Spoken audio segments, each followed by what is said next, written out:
See, I felt like I'd be ignored if I ever acted mildly.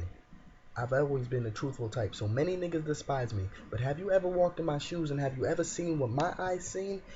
Everyone says time is money, but who's really spending it wisely? How you gonna get mad cause your niggas being truthful? Real recognize real, yeah, yeah, they say that, but are the feelings really ever mutual? And if you think you popping cause you going to fuck a few hoes, I will continue to question your priorities and question everything that you know. See, I'm trying to laugh to the bank and the clinic. Man, if you fuck a few hoes, that'll be the only place that we know that you go. Fuck being dormant, cause goddamn it, if we were planets, I'd never be satisfied with Pluto. And I'd never be fine with shooting 4 shots and it only being wet twice. My goal is to be more fly and have more planes than your most popular travel website. So excuse me if I sound like I'm talking too much shit, and excuse me if I sound like I'm fucking preaching, but y'all underestimate me and don't take the time to learn from the lessons I be preaching. Y'all more intrigued with these fucking Puerto Ricans and these freaking girls that be tweeting on the weekend and favoriting everything that they happen to be tweeting just to get a mention. But if y'all put that amount of effort into getting a pension, maybe it'd be a better world. But not everyone has them intentions. See, it's crazy. People are so blind to the obvious and pay no fucking attention and are so unaccepted to the people and the ideas they bring in like they're coming from some new world dimensions. Your goals should be milestones to more goals so you're never actually finished. See, if you got talent, then your goal should be to get in the fucking Guinness. See, if you got vision, then your goal should be to witness all of everything. Make this life shit a mission. See, I speak about the politics and how about 90% of the voters this year will be too ignorant to acknowledge this. Even though some of the voters were older people, some were even college kids, meaning the wiser ones or the ones attempting to get a degree wouldn't comprehend, understand, copy, or even roger this.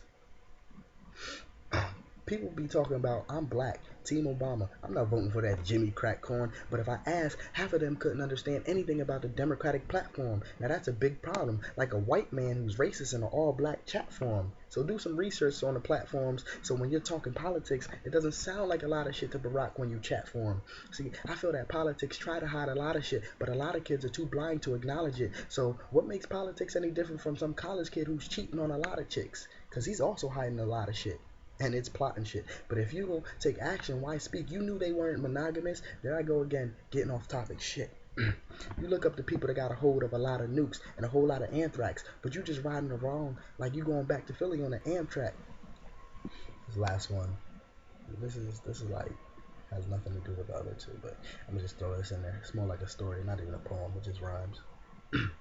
See, it's late on a spring night. The sensation of their touch tingles down the woman's spine. It feels right. In a dim lit room, Marvin Gaye playing Under the Light. Never crossed their mind the negativity of intercourse, especially not the male. Only thing on his mind is how he's getting some tail. And by the woman's moans and yells, it seems everything is swell. And it never crossed their mind that though everything feels well, birth control may fail and she may start to swell. You said you're what? It ain't mine. It ain't mine. See, by that very line, she contemplates in her mind, will this beautiful child of mine grow up to be fine, be able to tell time, writing lines, maybe even sniffing them, or doing time for an unnecessary crime? It ain't mine. See, by that very phrase, how someone that grew up with no father could even iterate that phrase. That's ignorance, and for which I am amazed. So, the beautiful couple that was once praised breaks up, and without a father is how this boy will be raised. But that's a typical story of the black man. But as he lays alone, fatherless, not because of death, but by a choice given minimal thought, fatherless. How he's supposed to learn the manly things that only a father can teach, from the birds and the bees, sitting properly and correcting the impediment in his speech? He's going to have to find out the hard way that there's friends that are snakes, friends that are rats, and friends that will leech. And as your son, flesh and blood, is born no father figure to look up to, no one's footsteps to follow in, he could become just another black man following the white man's motto. That nigga would never amount to anything. All because another black bastard had his priorities backward. Only thought about humping a little faster. Now he's created another bastard whose mindset would be backwards. How can you deny this bastard? He's a fucking spitting image. It's clear, very vivid. But he acts nonchalant and his facial expressions are timid. I honestly don't get it. You're flesh and blood. Helpless. You let the woman you love in your own blood grow up on ramen noodles and fast food? He's old enough to ask where his dad's at, which means he's old enough to be mad at you. But he's destined for greatness. He's reaching a whole nother latitude. But deep down, he inherited your DNA, that dumb nigga attitude. Without that dude, he's learning all the wrong things. He can't forever be protected by Mama Cub, 18. He walked in the alley, crack cell going bad, he faces a 38 snub, frozen, shaking, he can't even budge. And if it wasn't for this man he called Bud, he probably would have been laying face down in the fucking mud. So he ran his ass home, gave his mother one hug, went upstairs, he lifted his rug, called his boys over, smoked a little bud, then he grabbed his fucking ratchet and went on his head hunt for this thug. See, when he called up his boys and he called his down chick named Maddie, see, she drove around. Her daddy just bought her a brand new caddy.